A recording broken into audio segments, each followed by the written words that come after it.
조갑제 TV 시청자 여러분 안녕하십니까? 2020년 10월 28일 오전 11시 반입니다. 오늘 조간신문을 쭉 일별했을 때 많은 사람들이 통쾌하게 생각한 사람들도 있고 또는 아쉽게 생각하는 사람도 있고 입장에 따라서 다르겠지만은 일단 특이한 사건 기사가 하나 실렸습니다. 한동훈과 육탄전을 벌였던 정진웅 검사를 서울고검이 독직 폭행 혐의로 기소를 했다는 기사입니다. 독직 폭행 혐의 기소. 우선 이 독직이란 아주 생소한 말의 설명을 드려야 되겠는데, 독직은 한자로 쓰면은 이 삼수변에 뭘 판다는 뜻입니다. 이게 뭐냐 하면은 독이란 이 단어는 도랑을 의미합니다. 도랑. 때로는 이 성스러운, 고대의 아주 성스러운 도랑. 그런데 요게 한마디 말이 싹 바뀌면은 더럽힌다는 뜻입니다. 더럽힌다. 도랑이란 뜻도 되고 도랑을 더럽힌다는 뜻도 되는데, 독직이라고 했을 때는 더럽힌다는 뜻입니다. 독직 다음에 나오는 것은 직분 또는 직이죠. 그 자리죠. 여기서는 공무원입니다. 공무원의 자리를 더럽히는 범죄. 이건 뭐냐 하면은 국가로부터 시민을 보호하기 위한 입법 취지에 따라서 일반 폭행죄보다 형이 무거운 이유가 검찰, 경찰, 공무원 등이 직권을 남용해 가지고 사람을 체포하거나 감금, 폭행한 경우에 적용됩니다. 공무원은 국민을 보호하는 직책을 갖고 있는데 그 직책을 더럽혀 가지고 오히려 국민을 괴롭힌다, 폭행한다. 그러니까 이것은 엄중하게 다뤄야 된다, 이런 뜻이죠. 5년 이하 징역형만 선고될 수가 있답니다. 벌금형이 없대요. 이 혐의가 적용됐던 사람이 이근한 대공수사관이었는데, 이 사람이 김건태 전 의원 등을 고문했다고 해가지고 독직 폭행에 따른 혐의가 추가돼 가지고 징역 7년을 선고받고 복역한 적이 있습니다. 오랜만에 이 독직, 이 공무원에 대한 처벌 법규로는 상당히 이게 무거운 것이고 좀 특이한 겁니다. 왜 이 사건이 이렇게 되었느냐 하는 것은 잘 아시다시피 채널A 사건과 관련해 한동훈 검사장에 대한 압수수색을 집행하는 과정에서 이 정진웅 당시 서울중앙지검 형사 1부장이 폭력을 행사했다 이겁니다.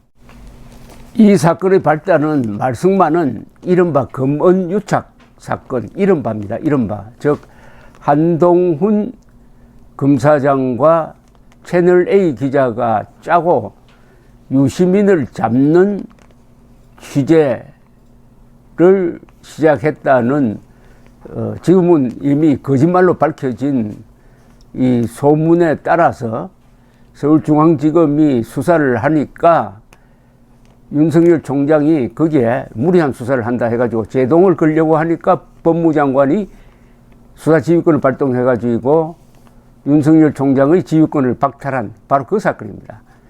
그 사건을 조사를 하면서 당시에 서울중앙지검 형사 1부장인 정진웅 부장검사는 이제 한동훈 검사장의 휴대전화, 유심 카드를 압수수색하는 과정에서 폭력을 행사했다는 겁니다. 몸을 던져서 한 검사장을 쓰러뜨리고 팔과 어깨 등을 잡고 소파 아래로 밀어 눌러가지고 전치 3주 상해를 입게 한 혐의가 이번에 특정이 되었습니다.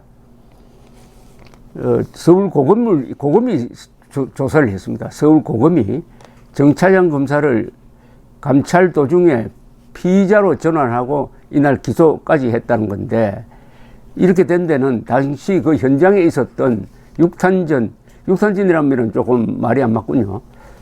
한 사람은 피해자니까 육탄전은 서로 양쪽이 싸울 때 쓰이는 용어겠죠.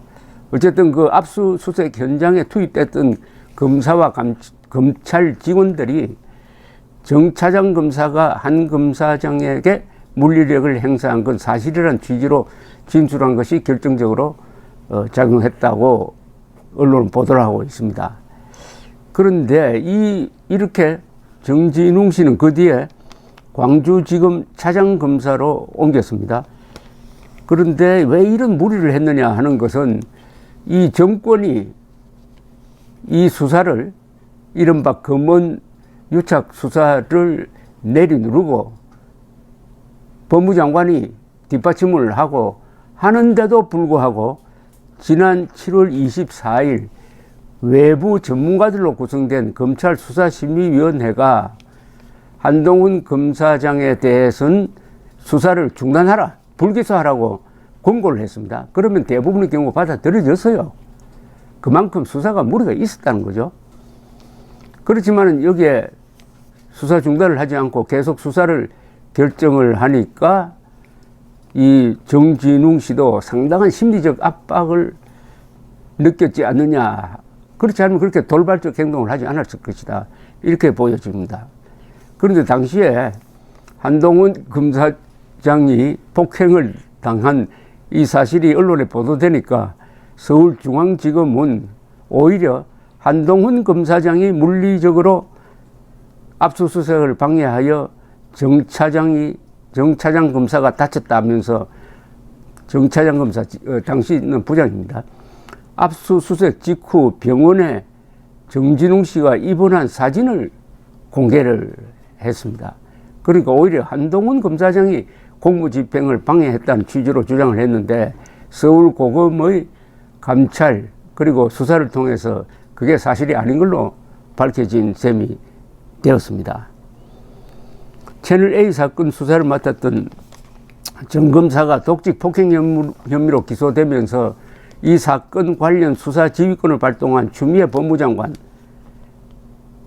그리고 수사심의위원회의 수사중단 불기소 권고를 무시한 이성윤 지검장은 무리한 수사를 했다는 비판을 면하기 어렵다고 판단이 됩니다.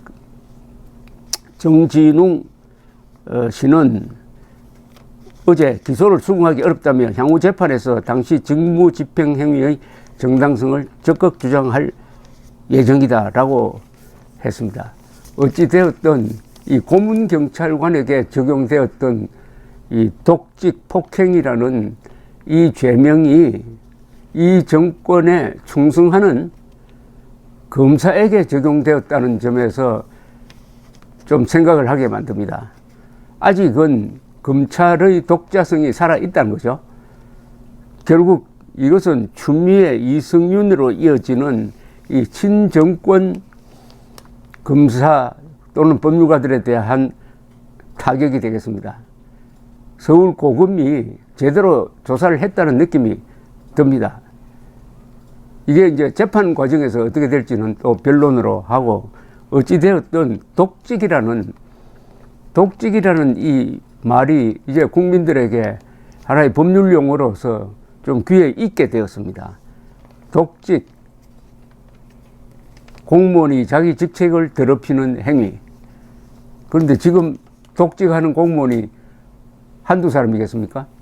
그것이 법에 기소된다, 안 된다, 이 차원을 떠나서 독직이라는 단어를 그냥 그대로 쓰면은 아마 수많은 지금 공무원들이 이 독직 행위를 하고 있습니다. 독직, 공무원이란 자리를 더럽히는 행위. 헌법 제7조는 모든 공무원은 국민 전체에 대한 봉사자이며 정치적으로 중립해야 한다고 했습니다. 그런 방패를 공무원들에게 주었습니다. 부당한 압력이 들어오면은 나는 헌법 제7조에 따라서 그런 불법한 명령, 부당한 명령은 집행할 수가 없습니다. 내가 만약 그런 직무를 하면은 독직 행위를 하는 게 될지 모르겠습니다. 라고 말할 수 있는 게 헌법 제7조입니다. 헌법 제7조가 공무원들에게 정치적 중립을 할 수 있는 무기임에도 불구하고 공무원이 헌법 7조를 사용하지 않고 그냥 무리한 명령을 그대로 받아서 수행한다 하면은 나중에 정권이 바뀌었을 때 같이 뭐 직권남용, 심할 경우에는 독직 혐의로 처벌을 받게 될 것입니다. 지금 문재인 정권이 하고 있는 가장 뚜렷한 행위는 안보를 해체하고 법치를 파괴하는 겁니다. 안보 파괴, 법치 파괴, 결국은 문명 파괴, 야만으로 돌아가는 길, 이거죠.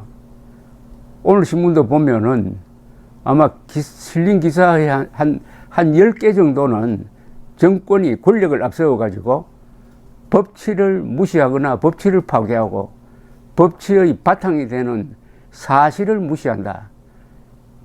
사실, 정의, 자유, 공정성, 이런 문명국가, 법치국가의 근간을 지금 해체하고 있는데, 그나마 오늘 기사 중에 오아시스 같은 기사 하나가 바로 한동훈과 육탄정, 정진웅 고검, 서울고검 독직 폭행 혐의 기소라는 이 기사 한 건입니다.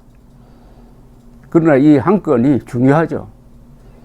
아무리 권력이 내려눌러도 역시 대한민국은 개인이 중요합니다. 개인이 가진 기본적 불가침의 기본적 인권을 국가가 보장한다는 말이 헌법 제10조에 있습니다. 이 수사를 담당했던 서울고검 담당 검사가 바로 개인의 기본권을 행사했다고 저는 그렇게 판단합니다. 개인이 스스로 자유를 지킬 때 그 개인이 많아진다면은 바로 대한민국의 법치는 살 수가 있습니다. 북한에는 최고 존엄이 한 사람이지만은 대한민국에는 최고 존엄이 5천만 명입니다. 최고 존엄이라는 것은 국가와 맞설 수 있는 개인을 뜻합니다. 우리 헌법 10조는 개인과 국가를 동급에 놓고 있습니다. 헌법 10조 제1항 모든 국민은 인간으로서의 존엄과 가치를 가지며 행복을 추구할 권리를 가진다. 2항 국가는 개인이 가지는 불가침의 기본적 인권을 인정하고 보장해야 한다.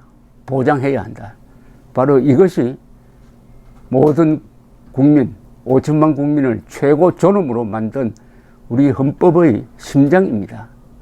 오늘 한동훈과 육탄전, 정진웅 고검 독직 폭행 혐의 기소라는 이 제목을 읽을 때 저는 헌법 제10조를 생각하면서 가슴이 뛰었습니다. 감사합니다.